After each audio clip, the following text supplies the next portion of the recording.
Yeah, we're mile. Okay, great. Good afternoon, everyone. Melody Daniel, Arkansas Department of Emergency Management. I'm our Public Information Officer. I'm here at the request of Yale County officials to support them in this ongoing Arkansas flood of 2019, the historic one. This morning we've also got Judge Mark Thone, Dardanelle Mayor Jimmy Witt, Daniel Green from FEMA Region 8, and I don't really have anything prepared for y'all just yet, so we're gonna wing this one. I am gonna lead off with a message that the judge wanted me to deliver about the lock and dam system. There is a story out there that the dam is collapsing. The dam is not in danger of collapsing. There's been some erosion around the switch station, and so right now the solution to that problem is they're dumping some riffraff, which is the large chunky rock, to try to prevent that erosion any further or to keep it at a minimum. There are still some other things I think y'all are considering, but right now that's the solution. It's what we're going for. For those of you who don't know, the State Department of Emergency Management is a support and liaising agency to the emergency managers in all 75 counties of Arkansas. So I am here to kind of help coordinate the message. Obviously the big story of the day is the levee that breached earlier today, so that's serious enough for them to ask me to come in and help them a little bit. FEMA is going to speak in just a second. Daniel from FEMA is going to speak. So in the same manner that I'm here supporting the communication efforts of Yale County, FEMA is supporting me in that same role. Once we kind of reach our capacity, we support one another. So he's going to speak more to the emergency declaration that was signed yesterday. But I want to reassure you, the FEMA you want to see with the individual assistance is coming at some point in time, but this is not that point in time. With floods, you cannot start that individual assistance process until the floodwaters have receded and you're able to go into the homes and do preliminary damage assessments. Does anyone have any quick questions of me before I turn it over to the judge? We still have not had any reported injuries, right? Not in this county, correct? Reported injuries? No. Yeah, nope, we're good here in this county. I know you were trying to get a hold of National Weather Service. Is that flash flood watch still in effect, or for this area, or has that been allowed to lapse? It has expired. The question was, has the flash flood warning for this area, has it been extended? It has expired. I didn't get the full story on that, so I will get you some clarification for that at the end of this. Okay, thank you guys. I'll be right here if you just need me. You want to go? Okay. Yeah, we're going to go ahead and have FEMA Region 8 speak on their thing. Sorry, I keep lifting your region out. Good afternoon, everyone. My name is Daniel Green. I'm an External Affairs Officer with FEMA here in support of the state of Arkansas during this historic flood. Last night, President Trump signed an emergency declaration, which under the Stafford Act allows him to open up direct federal assistance to the state of Arkansas. At the governor's request, 16 counties have been named to receive direct federal assistance in the ongoing flood fight. These counties are Arkansas, Chico, Conway, Crawford, Dacia, Faulkner, Franklin, Jefferson, Johnson, Lincoln, Logan, Perry, Pope, Pulaski, Sebastian, and last but not least, Yale County. What this emergency declaration is going to do is allow the federal family to come in and support their partners on the state and local level in the ongoing flood fight. As my friend Melody mentioned, at this point, our number one concern is trying to stabilize the incident, save lives, protect property. This emergency declaration is doing that and that alone. Once floodwaters have receded and we're able to do a joint damage assessment with our state and local partners, we will be able to better understand just what damage this flood has wrought and be able to turn on direct federal assistance, if applicable, to help as many people as possible in the natural state. I have time for a few questions. Are we expecting to reach the threshold, the money threshold for FEMA to issue assistance to homeowners and people who have lost property in these counties? I'll get that over you. So again, stabilization is what's going on right now, but we do know that this is a historic flood. Right now, the intent is, once the floodwaters recede, for the Department of Emergency Management to declare or to request a federal disaster declaration. So just to clarify that, you're waiting until water recedes for a disaster declaration, and that kicks in other steps in this process? Yes, ma'am. So what will happen is, once the waters recede and we're able to get a full picture, we, meaning myself, or the federal family, our state partners, and our local partners, will be able to go and ascertain the damages in an area to determine what suite of federal direct assistance works best for the people impacted by the floods. However, we can't do that until we get an accurate picture of just what happened with the flood. And should I be asking you all about the number of homes in the county currently threatened, or should we ask? I think that's better saved for county officials. If there are no other questions, I'll keep myself available afterwards. I have a really quick one for you. Yeah. Until you guys do assess and know how much people have lost, are these people just supposed to stay in the shelters they're in now? The first recourse for those who are affected by the flood, and I want to take this opportunity right now to say that they're impacted, but they are not forgotten. The eyes of the nation are on the Arkansas River Valley right now. Nobody has been forgotten. The nation's thoughts and prayers are with you. But for those who have been affected, their first recourse should be to contact their city and county officials for immediate assistance, as well as begin to look at what insurance policies can do for them, as well as documenting damages on their own for this long recovery road that we will all be going down together. So if I am a homeowner who has lost any property, what documentation process should I be going through? I'd be more than happy to talk with you, go more in depth on that offline. Otherwise, I will be up here for, I don't know how long. Okay. If there's no other questions, I'll see my time, but I will be available for further questions afterwards. Thank you.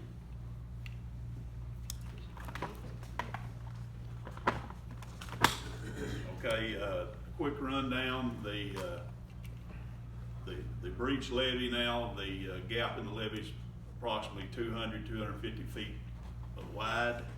Of course, we don't know the depth because certainly can't see it, but I'm sure it's a pretty good depth there. There's been a lot of water running through there and a lot of erosion. It has destroyed Highway 155 there in that area, and I'm sure there'll be major repairs there. We have Highway 155, of course, is closed. Highway 154 is closed, and several county roads are closed. And we have some people that may be affected in different ways than their home being flooded. It maybe is they can't get in and out because of high water in the road, even though their home is safe. We've tried to get around and notify all these people. We've done that by code red, text message, code red phone calls. We've done it with the sheriff department and the deputies. Sheriff Gilkey sent his guys around. They went door to door. So we're hoping everyone's been notified. And if you hadn't heard from them and you're close to that area, you maybe need to call 229-4500, 4500, which is City Hall. My name's Mark Thone. I'm the Yale County Judge. Do you have any questions? Mark, can you just tell us, can you give an idea of how many people, how many homes are in this area that, again, are currently underwater or surrounded by water, and then it's a again, small number that's affected by water right now, very small number. There could be a large number. Most of that will be in the city, I think. I'll let Mayor Witt address that. OEM Director Gilkey said probably somewhere in the range of 350 could be affected, possibly, and possibly not.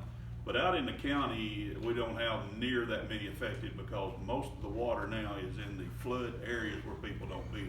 Most of the things that have been affected are farms, farm shops, sheds, and a few houses. And can you talk about the number of people who are displaced around the county right now? Well, there's quite a few that are displaced in the fact that some of them can't get home. Their homes are safe, but they can't get home or they can't get out. So I would call that being displaced if you couldn't get to town, but we have possibly a dozen or a few more at the center, evacuation center out here at the community building here in Dardanelle. They've done an exceptional job staffing that center. A lot of the local churches are involved and a lot of volunteers, and excuse me, they are doing an outstanding job, and we expect more, of course. Do you know how many folks are seeking shelter at that shelter? And I mean, obviously, again, it's Arkansas. Most people go to family or Right, yeah. friends. Most people have relatives or, children or mom and dad or something to go to. Like I say, I think it's somewhere around 12, maybe 15 at the most right now. Now, that could change, of course, and we have asked the center to be ready for a higher number, so they're prepared. 12 or 15 just at the center, or 12 or 15 total who are going to At other the places? center. Okay. This 350 number, is that addressing people who may not be able to get back home right now, or is that a projection for Dardanelle proper? I'm sorry. Sorry, the 350 that we said Oh, that that's could be a total, affected. that's a total number. Okay, And most of that's in the city, so I'll let Mary Witt, Okay. address that. You talked about the possibility, that right now it affecting a small number of homes and then the possibility of it threatening more. What is the factor that would determine whether this becomes a major issue for many more homes? Is it whether the levee breach becomes much wider than it is? No, that's not gonna be, the major factor I would say is the river gonna go down? And if we can get it going down, then that's less water that's gonna come in. And, we can maybe even do something to contain it, but right now the flow is so fast and so violent that you can't control it. But it's about reached its limits in the farming community down there where nobody lives, so it's gonna start seeping into the residential areas. And what is being done right now for containment strategy?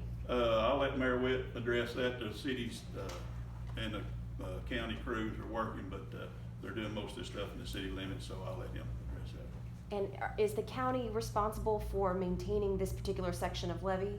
The county is, it's a levee district, and the maintenance on the levee was good. It was clean and nice and everything, but it ran over the top. And I was down there when it happened, and it's quite a sight to see. For probably 300, 400 yards, the water was cascading over like stairs, It was like you've seen pictures of water cascading down a stairway. Well, that's what it looked like, and when it blowed, it was instantaneous. It was just within minutes. These 350 homes that are, I guess, at risk right now, are these still voluntary evacuations? No, well, most of those are in the city. We had mandatory evacuations in the area that we knew that when the levee blowed, of course, and there was no one in that area, but there was only 7 or 8 people that lived there, so they were all gone. And then as it progressed, then we've gone around and asked them to voluntarily evacuate somehow. Some of course hadn't, but the bulk of those homes are in the city, so I'll let Jim address that. Do you know how old this levee is? And when you say the maintenance was good, was that yearly About maintenance? 70 years old. Okay, so it was. But I mean, it's served its purpose. It just couldn't handle that elevation of water. It wouldn't have mattered if it would have been a brand new one. It couldn't handle that elevation. So. And the maintenance you said was yearly or every few years? Whenever. There wasn't any gates or anything there. It was just dirt, and so there wasn't a whole lot of maintenance to be done. But it took it out, just pure and simple. Any more? Thank you. Thank you.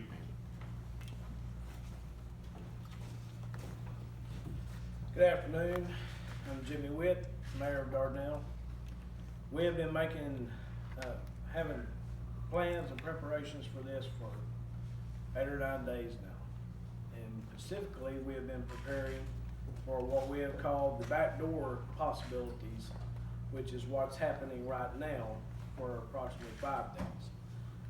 The back door being that Dardanelle's a real unique situation. We're sandwiched between the Arkansas River, and that everybody can see, and Smiley Bayou, which is on this side of town at a lower elevation.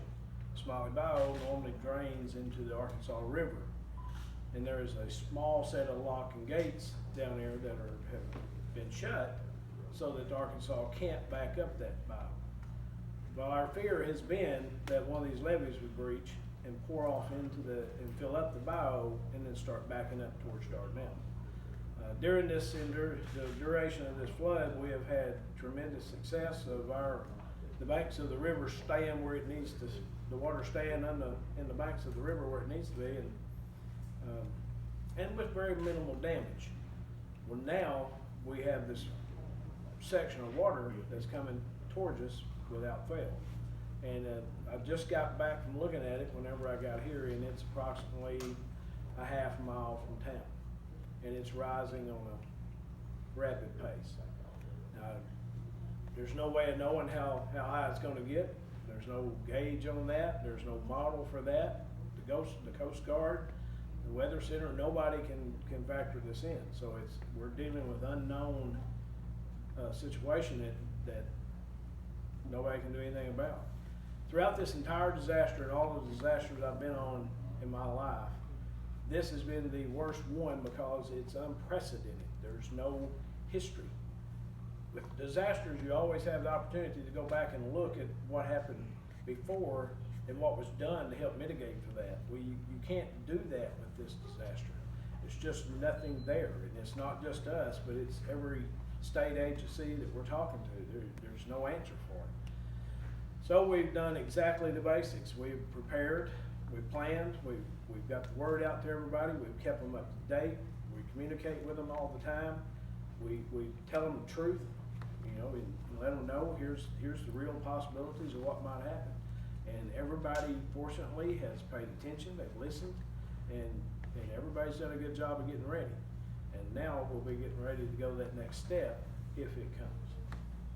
Our evacuation center, I've heard questions to Judge Stone about that. It has been set up. We actually activated that sooner than necessary. We were asked to by the Red Cross for the possible overflow coming out of Fort Smith, Van Buren, Ozark, because they were getting so much evacuees to theirs that we wanted to open up and be ready to go. Well, when you open one of those, you have to staff it and have everything ready to go, food prepared, and there 24/7. And so we've had a few come and go the last few days, but last night we started seeing some numbers, that are a little more substantial. A lot of times in these things, you'll have people show up for maybe a day. By then, they find somebody that they know, family or friends or a church will take them in, and they don't have to hang out in the gym or community center or somewhere, and the kids have something to do. So that's where we're at right now with that. We also had to activate a pet care facility. These people want to bring their fur babies, and they bring them with them when they leave home, and we have to guard that and manage that 24/7, provide access to them to visit those. And we've got 3 dogs in that facility right now, so that's being taken care of. So far, joint efforts, we have worked tirelessly with Judge Stone. Fortunately, we're in a small community, so we've known each other our entire life, have worked together, cheered at football games together, and go to church together. So it's been a smooth transition, and it's worked flawlessly. And so we continue to do so as we move forward in his side of this disaster and my side. And then we have to come together and do joint operations at the same time. So it's been a logistics nightmare to get everybody personnel wise scattered around from the county side to the city side. And that's about as much of an update, so I'll open it up to questions. Mayor, you sort of said something earlier in the last briefing, after the briefing, about just sort of the response or I guess preparation on behalf of the National Weather Service and the Corps of Engineers. Do you feel like they were prepared? I mean, I guess you as you sort of mentioned, you couldn't prepare for anything like this, but do you feel like they could have done better, or? I don't want to prejudge anybody else at this point. I'm not there in their side of it. I come from a background of this, so I'm big on preparation and planning, and think that you can never have enough of it.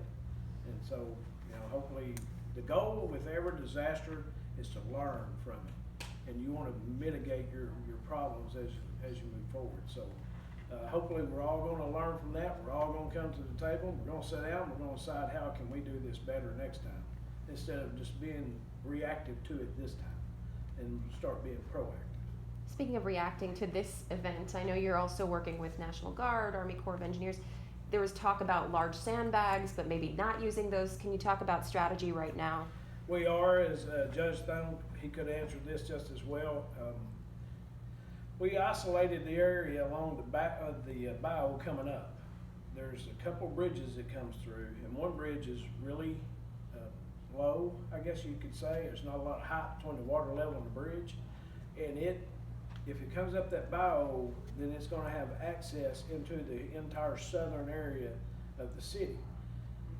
And you have 4 drainage pipes that we drain Dardanelle with to that bayou. So in reverse, we plugged all of those pipes on the field side, and we also have built a makeshift dam with these super bags at that bayou. It is gonna cause a minor problem or two for a few people in the county, and I'm extremely sorry for that. But in return, it may give us the time needed and allow that water to settle and not get into the entire southern half of the city. And number-wise, we have about 1,800 homes here in the city, and that's about half. So it's a big portion of our residents. And so it's a hard decision. We made it collectively as a team, as we have throughout this whole thing, and feel like it was our best course of action. We heard that there was potentially, there was a nursing home in town that was evacuated. Is that whole area evacuated? How did that work? No, we have, first, the nursing home is evacuated by their own choosing. The nursing home has a standard operating procedure manual that they have to go by. So when it starts realizing we're in a serious flooding potential for their area, then they will evacuate their bedridden, most critical patients first, and then they will start protocol to start getting the rest of those residents out if necessary. So they've done that over about a stage of 5 days. And you know, you're moving 120 somewhat patients, so it takes a lot of logistics with vans and special equipment. And they chose to go ahead and do that, and I applaud them for being proactive on that. It would be really hard if I called them today and said, I need you out by tomorrow. So it would be a massive scramble and a very inconvenient to do on the patient. So, second part? I think that was it. Okay. Evacuation. We do not have a mandatory evacuation in town. They have been given a letter, hand delivered, door to door, in the first area that we isolated that may be we didn't isolate it, we were given the notice by the Corps, National Weather Service, you know, that here is your area that may see water. So we chose to go ahead, we issued a code red alert via text and phone, and then we went door to door and passed out a letter as Judge Stone did in his area, saying, hey, you just be aware, start making plans and preparations. Now, if it comes to it, will be that decision to evacuate some areas